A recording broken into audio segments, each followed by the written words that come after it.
What happens in the sky affects life down here on Earth. The celestial compass shows you how and guides your way with astrology you can use from professional astrologer Kathy Beal. Every episode features her light-hearted, practical forecasts and navigational tips, blended with humor, optimism, and a love of patterns, symbolism, and pop culture references. Kathy translates technicalities into concepts that apply to real life. You'll learn how the current moment ties to where we've been, from the recent past to cycles that last happened years ago, and get a look at where we're heading. And much more, from special topics to special guests. The Celestial Compass, enlightening, entertaining, and empowering. Here's your host, Kathy Beal. Greetings, Earthlings. This is Kathy Beal of EmpowermentUnlimited.net with another thrilling episode of Celestial Compass. Today we're going to be talking about using astrology daily. Before we get into that, I want to do a brief update of the March forecast. Again, forecasts are always available on Om Times and on my site, EmpowermentUnlimited.net, where I have a weekly podcast.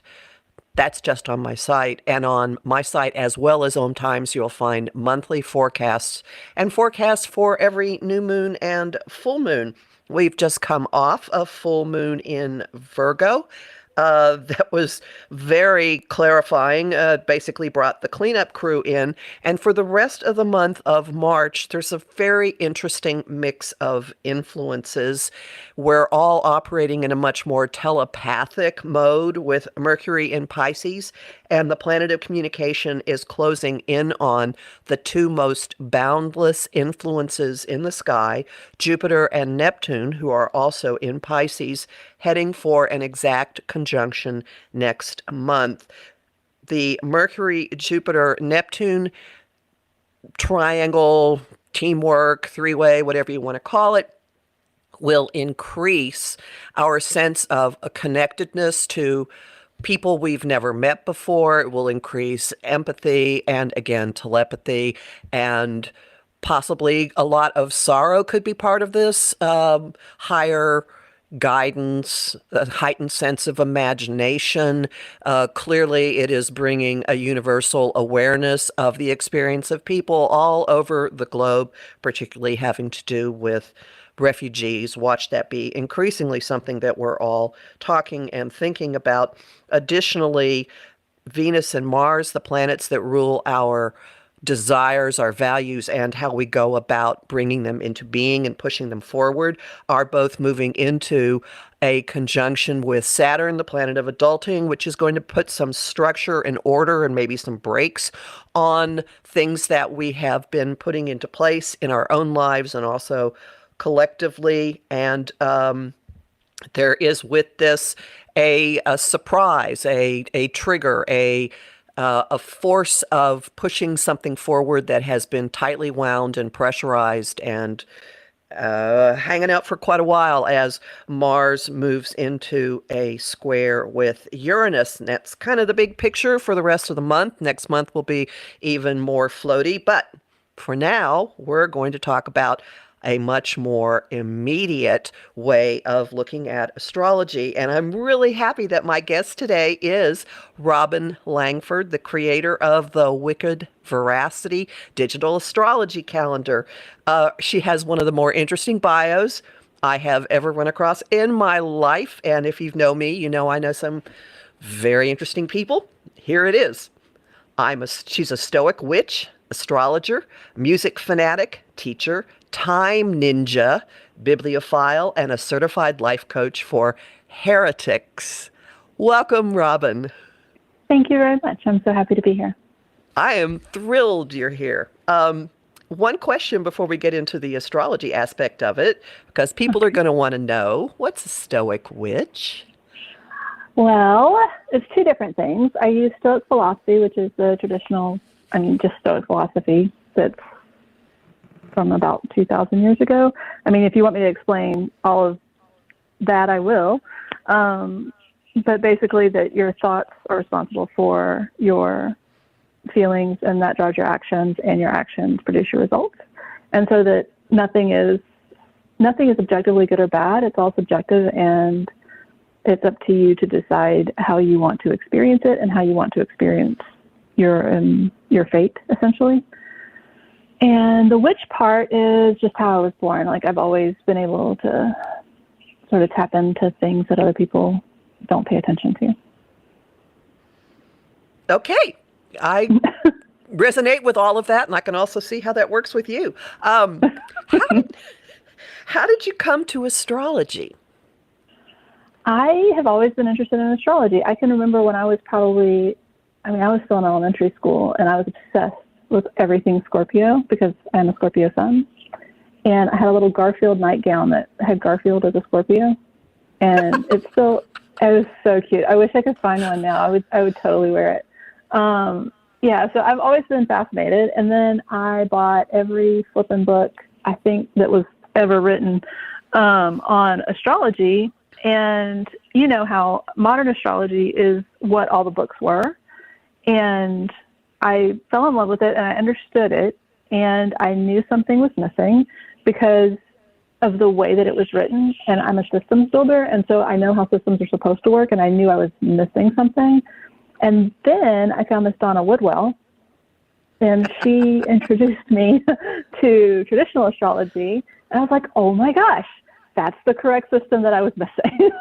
And it became an obsession, and here we are. And a way of life. Yes, so many of us have fallen prey to that. Well, what led you to creating a digital astrology calendar? Because I'm very selfish, and I wanted it on my digital calendar. All I wanted in the whole wide world of wanting things was the full moon and the new moon on my calendar, on my digital calendar, just so that I could see it easily. And that's what it started with. And there was somebody who was making one for several years that I had, and then they just stopped. And I could not find another one that did what I wanted, because by that point, I also wanted to know when the void moons were. And then I was like, well, I guess I'll make it. So I made it for me, and then I started adding the aspects for the planets. And that's where it came from. It's because I needed it.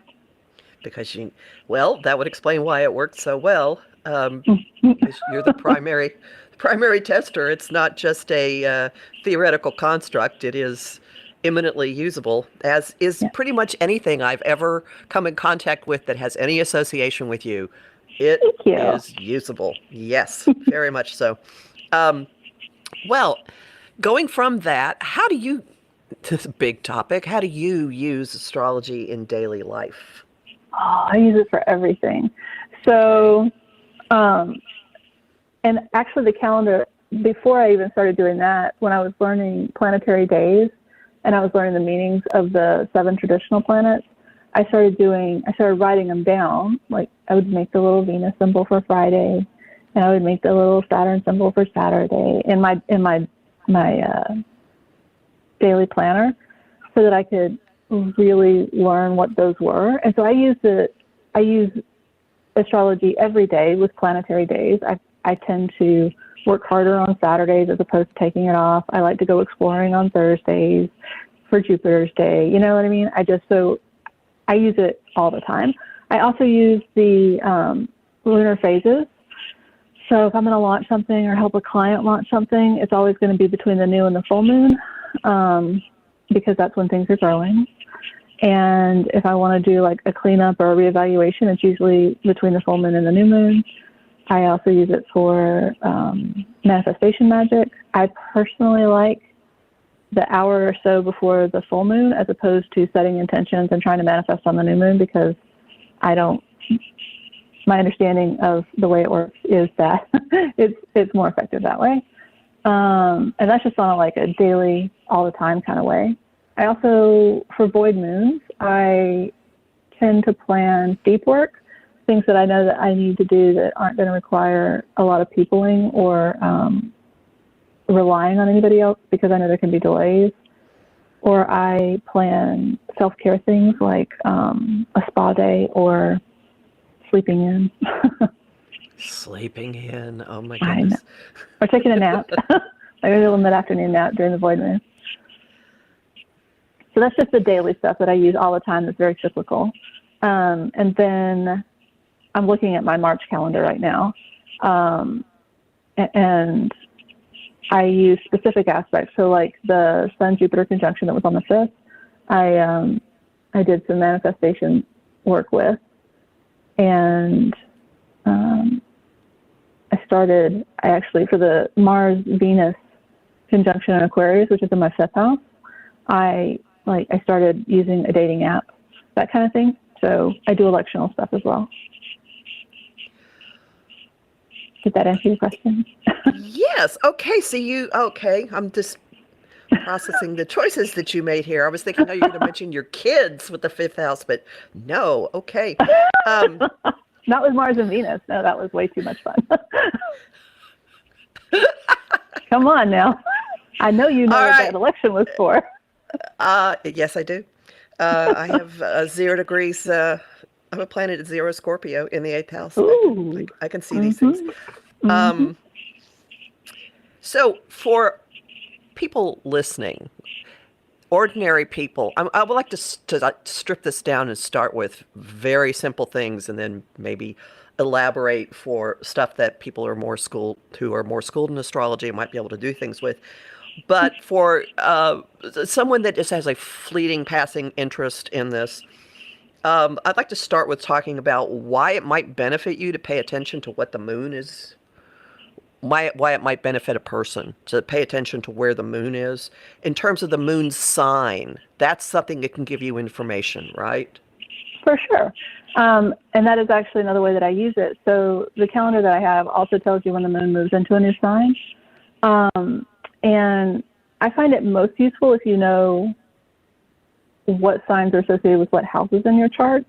But even if you don't, and even if you just track how you feel each one, after a couple of months, you're going to start to identify the patterns of which moon signs you tend to be more tired in and which moon signs you tend to feel like doing things more in. And that'll let you plan ahead for those types of activities when the moon will be in those signs. And I find that really useful for anybody. And the moon tends to stay in a sign about 2.5 days. About 2.5 days, meaning that the moon's going to go through all 12 signs in a month, and then it will start the cycle over again. So a person who's starting to pay attention to things will have an ability pretty quickly to track the sorts of things that you're talking about. For sure. And you'll learn it so well. I mean, it'll be specific to your chart because it'll depend on where it is in your chart, but you'll learn it even if you know nothing about your chart because you'll see the patterns repeating. I've never had anybody who did it for like at least 2 months who didn't start seeing it. And they were always, they're like, I can't believe this works. I'm like, I know, right? It's like magic is real or something. It's just crazy. And besides the sign that the moon is in, there's the phase that the moon is in can give you some information as well. For sure. If it's going between a new moon and a full moon, you want to be starting things that you want to increase or that you want to grow.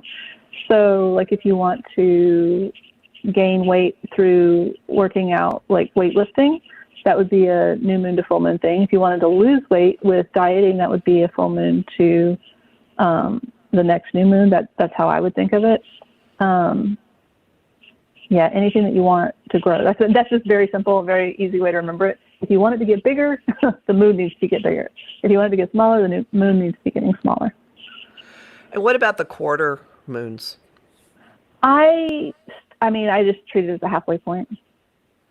Okay. What do you do? Do you do something different? Tell me. I basically don't pay attention to them. I have enough other things I'm paying attention to. I was curious with it, because some people are going to go, what about? So you can take stock if you've started something at the new moon when it hits the quarter phase, halfway to the full phase, you can stop and go, is this working? Where is this going? I think that the waxing crescent I think the crescent moons are more interesting than the first quarter because like when the new moon's going from new to full, that first visible light is actually when manifestation becomes easier through the full moon. And so I pay more attention to that than I do the quarter. That would make sense. I've heard that from witches, so Yeah. it fits completely. Yeah. And then again, the sign that it's in would have some information for people as well. For sure. But that's more advanced, like. Right. But if you're starting to notice these things, it will make sense. Oh yeah. Then there's a topic I want to explore a little bit, and we're going to take a break in the middle of it, so I'm just going to start it. And that's this concept of a void of course moon. Can you give a brief definition of what that is? Well, yes, I can. It's when the moon is made. It's when the moon is made the last traditional aspect. So a square, a sextile, a trine, a conjunction, or an opposition to any other planet during its visit to a sign. Then it becomes void until it enters the next sign. And this is. Go ahead. No, you finish. Oh, it happens. It's usually like between an hour and like 8 or 9 hours, but it can be just a few minutes, all the way up to a day or so. And it happens multiple times a week. There's also the Hellenistic void of course moon, which is way less common, and I don't have that definition in front of me. But so there are different ones, but the void of course moon that I have on my calendar is the one that most astrologers use all the time. So. And we're going to pause at this moment to take a break, and when we come back, we'll discuss more about why you might want to pay attention to a void of course moon.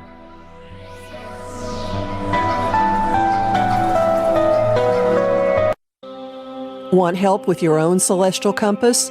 Visit my site, empowermentunlimited.net, for Astro Insight forecasts for each week, month, and new and full moon. Want to explore the personal impact? Make a decision? Understand another person? It is possible. Click the Services tab to book a personal session with me. That address again? empowermentunlimited.net.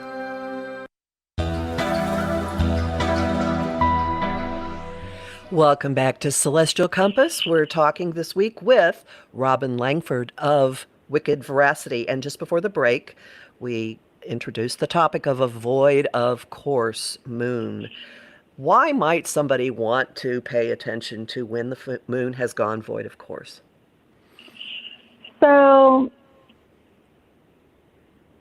it means that the moon it's not talking to any of the other planets, and it's traditionally considered the end, the go-between. It keeps all the planets and the it keeps the energy flowing. And so when it's not making any aspects, it can just feel more still, or people can feel less focused and more introverty, even if they're extroverts. And paying attention to that and just knowing ahead of time that there could be those delays, it doesn't change that there will be a delay, but it can change the way that you're thinking about it, which can be enough to make it not as relevant to your life. Excuse me. I have found sometimes if you try to push something through during a void of course moon, you get a surprise later when the moon goes direct. Yeah. Go ahead. No, go ahead. No. Because I want to hear the story. Well, the story is, all right. I was representing a nonprofit group that worked a lot with an environment that was under the management of a small town, and they had been trying to get some kind of agreement hashed out with the Parks and Recreation Department, and they weren't getting anywhere, and suddenly we had a meeting with the mayor and a lot of people in the council, and we sat there for a couple of hours, and bam, bam, bam, everybody agreed, people were on the same page, they hadn't been forever and ever and ever.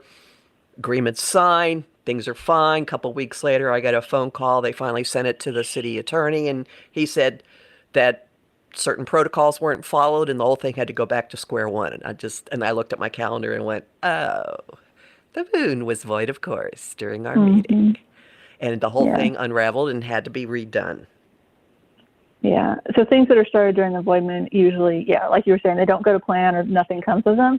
So I don't schedule business meetings. I don't schedule contract negotiations or signings or first dates or a whole lot. I don't schedule anything I want to become anything during a void moon. So putting it positively, how might you use it? Like, I'm going to a movie, or this is when I take a nap, or...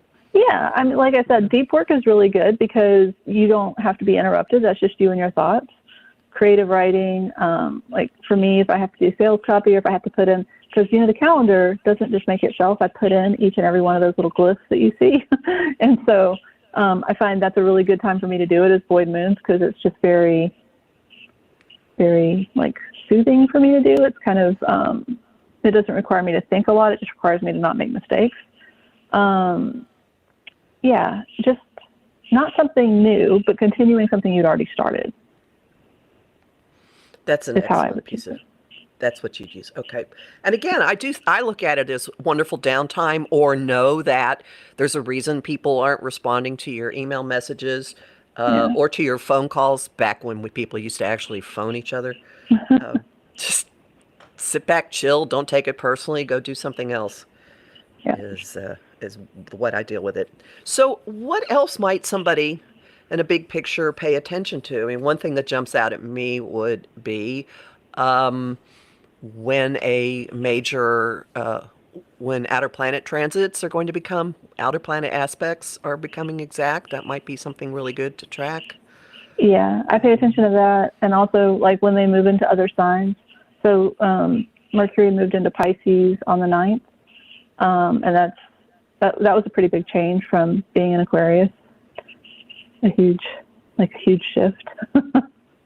And that's true for all of them, right? So, like, when Jupiter goes into Aries in May, that's going to be a substantial shift of Jupiter in Pisces yumminess to,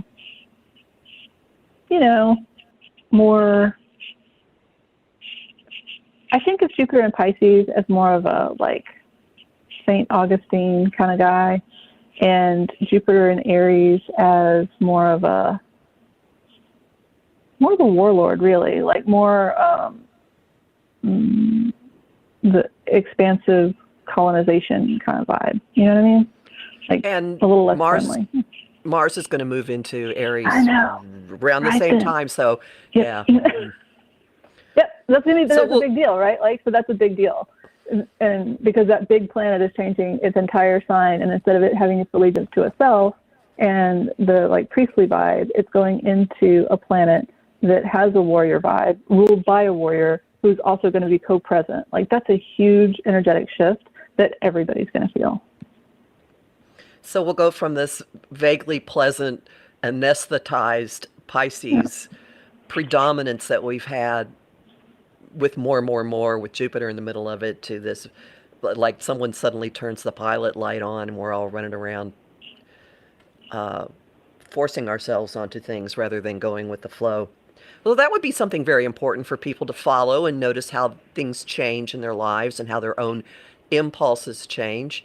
And a person looking ahead and planning might say, okay, this is coming mid-May and it's going to be with me all summer. Maybe I'll put the really active stuff in a few months and still let myself float and imagine things now.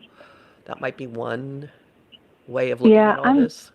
Yeah, I'm so, like, when people ask me for, like, how they should specifically use it, I'll always say you should book a consult with somebody like Kathy and find out what your chart is, because it really, really, really matters what houses those are happening in. And without knowing what house it is, I mean, we could go through each rising sign, I guess, but without knowing that specifically, it's so hard for me to tell people. I'm like, well, I don't know. Is it in your 12th house? Is Aries your 12th house, or is it your 10th house? Like, because there's a big difference in how that's probably going to show up, right? And so that would be the thing that I would honestly tell people, is find somebody to give you a reading or go pull up your chart. And the second thing that I think is super important for, especially for outer planet transits that are big energy like that, is knowing your Time Lord of the year. And I don't know if you work with perfections and Time Lords or not, but it's how I decide. It's how I tell people what to focus on, because trying to plan your life around all the planets is very, it can be overwhelming. But if you know who your Time Lord is and you know that you're paying attention to what that planet's doing all year, I find it to be more predictive and useful. So I know that And was the more Time advanced. Lords are all they're all traditional rulers of signs. So They are. and it doesn't go to the far end of our solar system, right? It does not. So it's All right. the traditional rulers, yeah. And it changes every year based on your birthday. More things people can learn. But if they're just right now paying attention to what is happening in the sky in this moment and how can I look at my own life and figure things out. So there are some big picture atmospheric bits of information you can get based on where the moon is, based on what sign various planets are in. And then there's a more personalized level of information that derives from actually knowing what houses things are moving through in your chart. Right? Yeah, and I mean, like the general stuff too is a really good indicator of just what's happening in the world. Like you can get kind of a better flavor of that too without having to know anything about houses.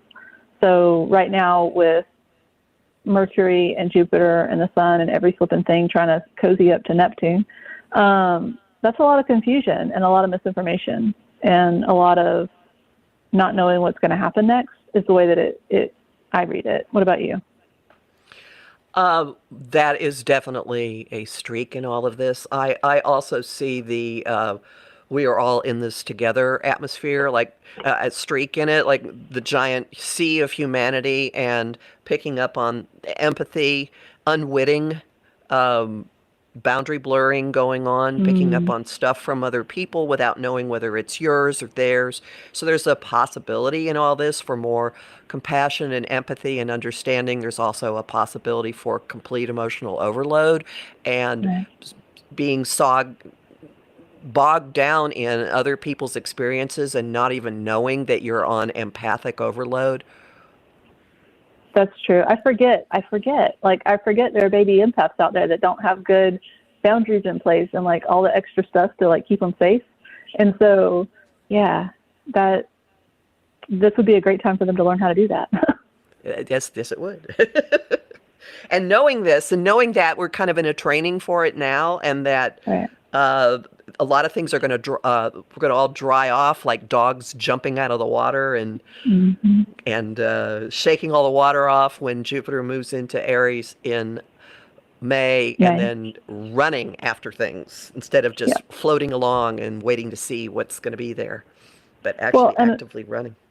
Yeah, and another interesting thing that's happening like right now is that Venus is between Mars and Saturn. And so I also think that, especially right now until Venus gets past Saturn, a lot of the things that we want, like the desire that Venus can signify and the need for beauty, it's very much locked between the two grumpier planets, subjectively, of course. But making those things a little more difficult to wrap your mind around too right now.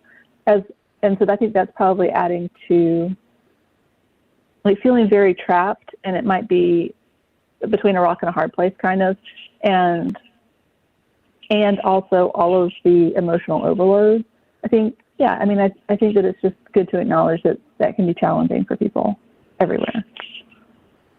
And this might be a good place for me to slip in that you have a predictive podcast that comes out every week, a forecast podcast. I do. That's true. So Wicked Veracity is not just a digital calendar. It is also a weekly podcast. Yes, ma'am. And I do currently, it started with mostly Stoic philosophy and life coaching things. And I had a request to do horoscopes. And I was like, all right, I'll give it a try. And because I already did it for me, and I did it for a few clients. And so it is mostly like between a 3 to a 8 minute podcast that comes out every Sunday night, Monday morning. And I also have daily forecasts, little snippets of it on my Instagram, where I'm also wicked.veracity. And probably if I can get it done, there'll also be a calendar add-on with the daily forecast that people can buy. that'll go on their calendar in probably July. There's something that comes out by email. Yeah, it's the same forecast. I send it by email because I have people. I know I was a teacher. I don't know if we went into this or not, but I was a teacher for a really long time. That's the reason that my systems are pretty decent, and they're just all types of different learners. And so I have people who follow me that would rather read it all at once. I have people who would rather listen to it all at once because they're auditory processors.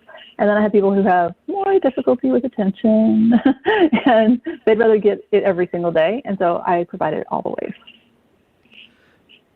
And this would be a way that somebody could start to track where planetary positions are currently and how this plays out in their real life. For sure. And start making use of things. And actually what I see in your newsletter is you do give people ways of looking at on a personal level what is going on. Like, this would be a good time to do this. These are the actions that are suited for today. I try. Blah, blah. And it's also very entertaining, people, in case you haven't figured that out by now. I can be a little funny sometimes. Yeah. Well, neither one of us knows about stuff like that. No. So there are all kinds of different things that people can get out of tracking what is going on in the sky and making sense of it in a way that I personally look at it as operating, for one thing, as a weather forecast. For sure. Like, this is what the environment is out there when you step outside your house. Well, actually, these days, you don't even need to step outside your house. This is what's going on. This is what you're likely to encounter among other humans. Right. And here's how you could adapt your approach to make the most of it. Yeah, and one of the things that I try to point out is that it's the general environment. And so astrology can be talking about you, or it could be talking about events in your life, or it could be talking about the people in your life. And just because you're not feeling that particular energy, if you're aware that other people might be feeling a little extra stabby that day, then you become less reactionary because you're like, oh, you're my Mars today, aren't you? Like, that's how I think about it. And I don't know, it makes people more compassionate when they pay attention, I think. Yeah, there's a reason for this. It's not just people are being difficult for the sake of being difficult. Well, although sometimes they are. Yeah. Like, come on. We now. both immediately qualify that thought. I know. I don't know. I think some people are a little extra Mars every once in a while. I don't know if I've said this, but the thing, my tagline, or like my philosophical belief in one sentence, is that I coach at the crossroads of fate and free will, because I believe fate is predetermined, and that's what you can see through astrology, and your free will is the way that you experience it, right? And so that's very much what anything that I do and anything that I put out will reflect. Well, this is why we get along. Yeah. One of many reasons. Yeah, because it's what you do with it, you know? I mean, you can know that it's going to be raining outside. Are you going to walk outside uncovered and then curse the sky because it's made you wet? Or are you going to know, oh, it's raining, I should act accordingly? Yeah, I should totally like strip down and go dance or get an umbrella, like whichever. But whichever is appropriate for the circumstances, yes. Right. Yeah. Right. All right. Well, with that notion, I think we will pause for our final break. When we come back, we will talk about the Equinox Chart of March 20th.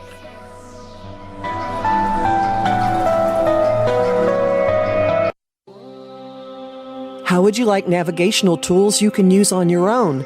Visit my site, empowermentunlimited.net, and click the Shop tab. There you'll find lots of talks and guides explaining the big influences at work now, like Saturn in Aquarius and Uranus in Taurus.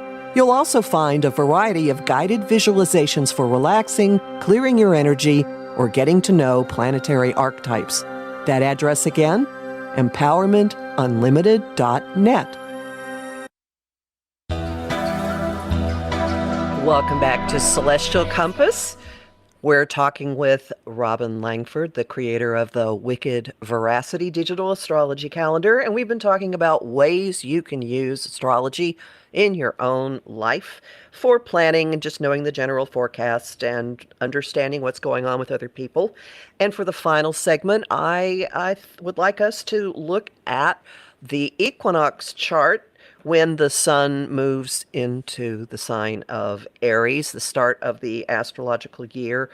It launches spring in the northern hemisphere, autumn in the southern hemisphere, and what I find just looking at the chart, it's a couple of days after the Virgo full moon, which had an intensely obvious planetary pattern called a bucket, with the moon being all by itself on one side of the sky and everything else being on the other side.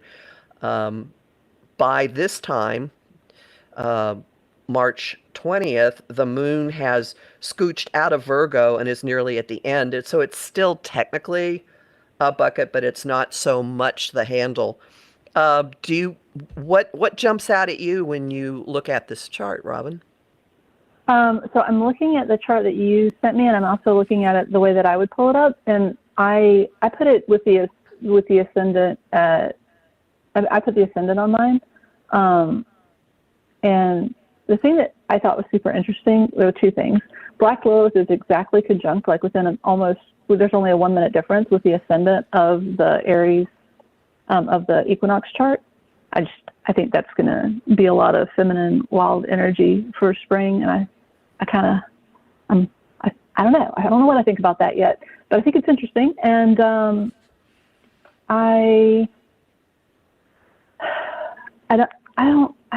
you want me to put a positive spin on it, or? We'll discuss all possibilities. I've got several things I've circled for discussion, so you just go at it, and then I'll bring up things that don't come up. Okay. Mercury and Jupiter being conjunct so tightly with Mercury applying to Jupiter, I think that's going to be a lot of news. I think that's pretty interesting. A lot of big news. I'm calling it a tsunami. Yeah. I mean, you think? Well, of news, of information. Oh, okay. Well, who knows? Well, yeah, actually, because Mars is squaring Uranus, yes, there could be something. There could be some development that actually happens in the earth, in the water. That, it could be. But I meant like metaphorically. Okay, yeah. I mean, I think that's going to be very, very interesting, especially because when I use the ascendant, so it shows me when I do it that way, like the actual moment, I get the Sun in the 11th house and Mercury, Jupiter, and Neptune in the 10th house.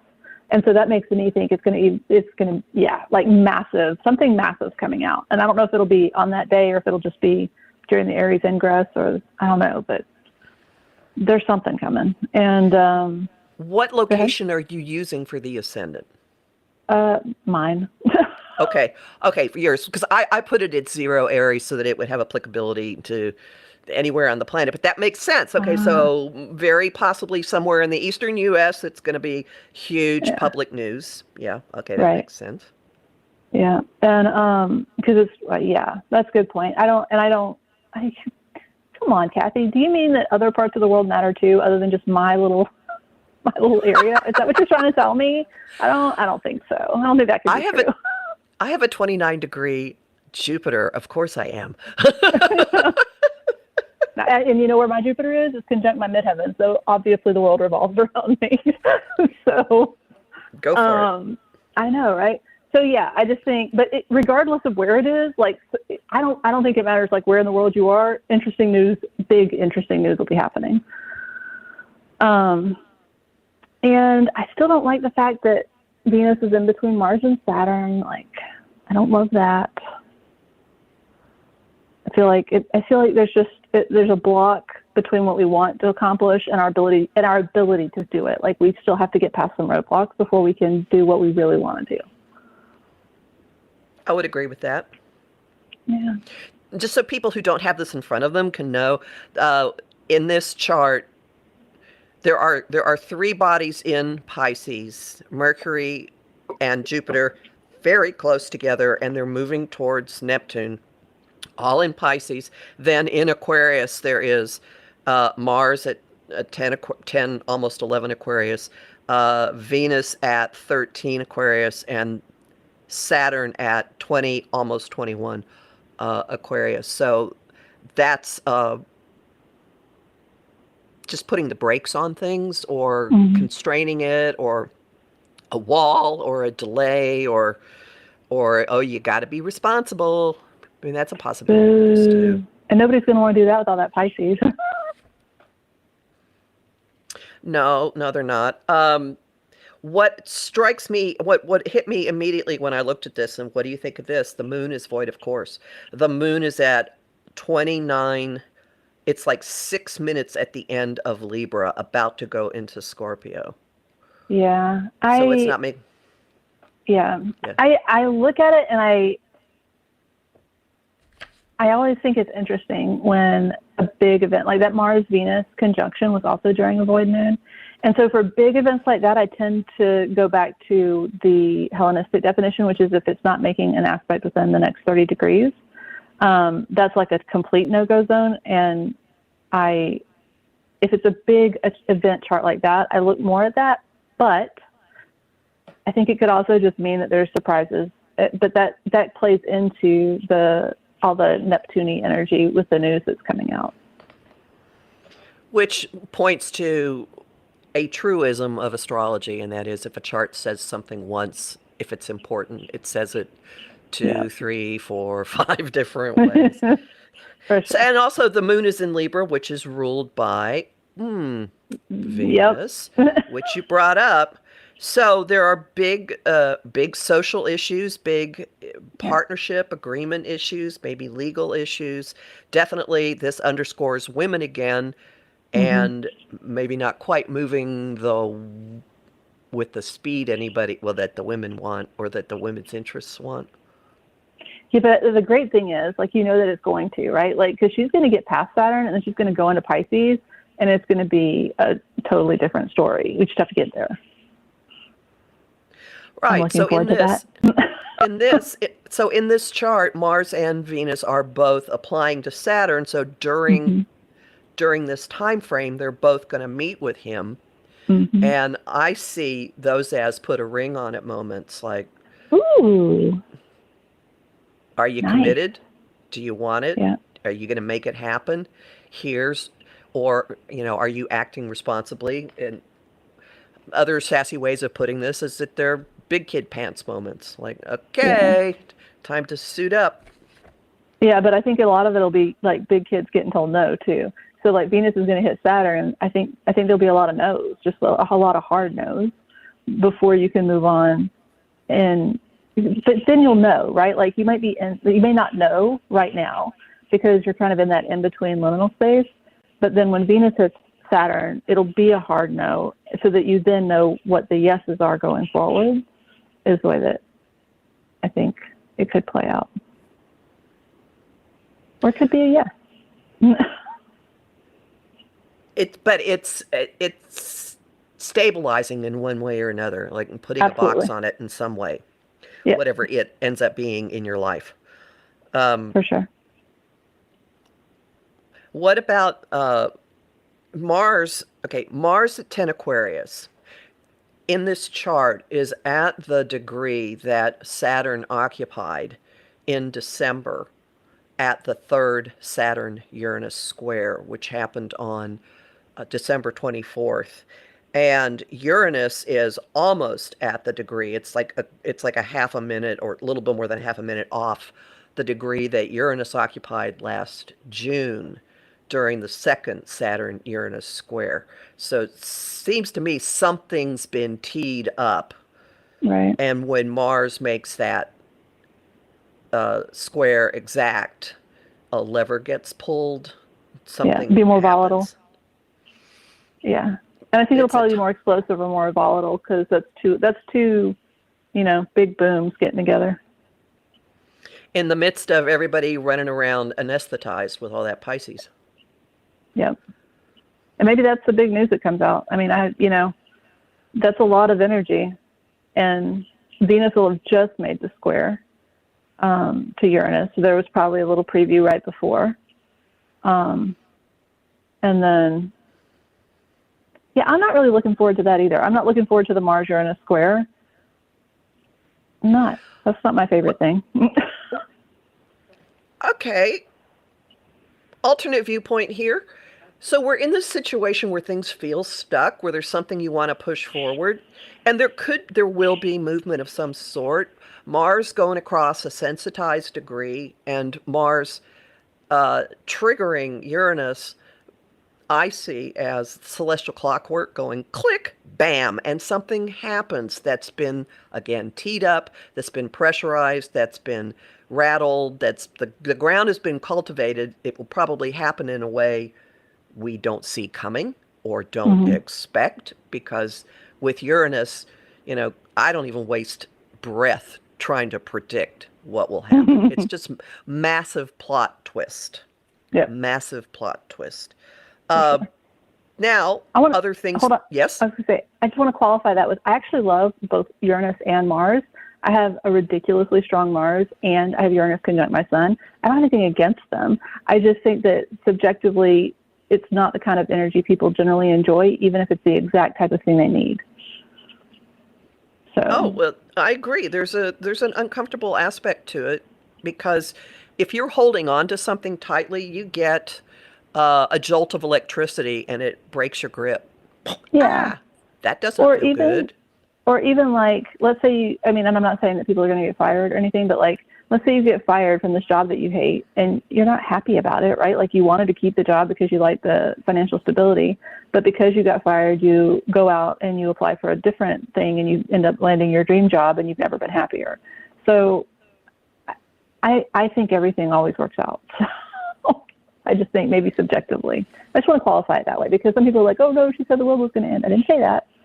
No. I didn't say that. No, and actually I do see, taking the free will aspect of this, Mars squaring Uranus, this could be a time when an individual, maybe not entirely consciously, maybe unwittingly, knocks something loose that causes movement.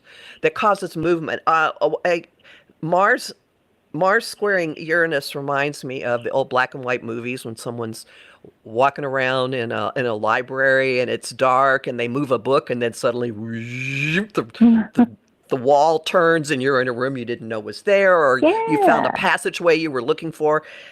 This can be consciously harnessed. It's one thing I'm trying to say. And part of why I mentioned the dates, mid-June last year, December 24-ish last year, there may be something that was showing instability or teetering that gets one little nudge, bam, now, and it moves into something. There's a fracture, it moves into a new framework, it moves into a new structure. For sure. And I think, and movement for me, again, I do have Uranus conjunct my Sun. Movement forward is always a good thing. I would always rather be going forward than be stuck somewhere. So, yeah. Well, I have Uranus conjunct my Moon, so yeehaw, there's so many reasons we get along. oh yeah. So I don't want people to freak out, and also also the fact that there's all this Piscean blankety, I'm off in the clouds, I don't know where I am, I think I'll just watch Netflix for 3 days kind of vibe going on.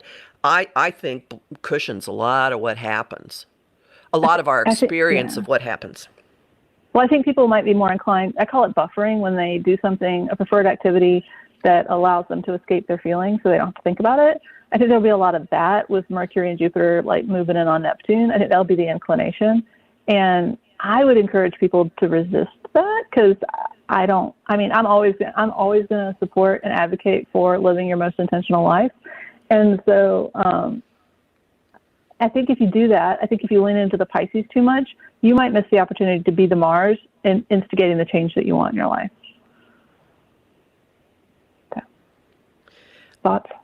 And well, again, this is a moment of actually of something happening that you got the early warning signals for last year.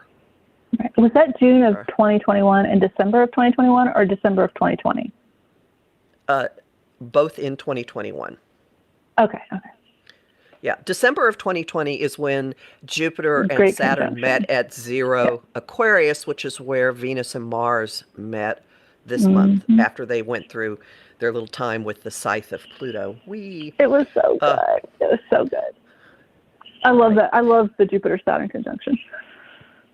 Well, and now we're like building something out of it. Like, what are we going to do? Networks and collaborations and coalitions in our own lives. And I encourage people, I always do, to look at whatever is going on in the news, whatever you're fixating on collectively, is a macro version of some little saga happening in your own life. How can you take that and bring it down into, oh, here's my version of it?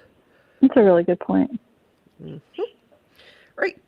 And we've got a lot of cotton candy this month to make it a little sweeter with all of that stuff. That's true. That is true. Like, that's like, I'd say that it's also buffering, but like with Mercury and Jupiter and that Neptune, that's also very romantic. It can be like poetry and love songs and all the things. It's pretty nice.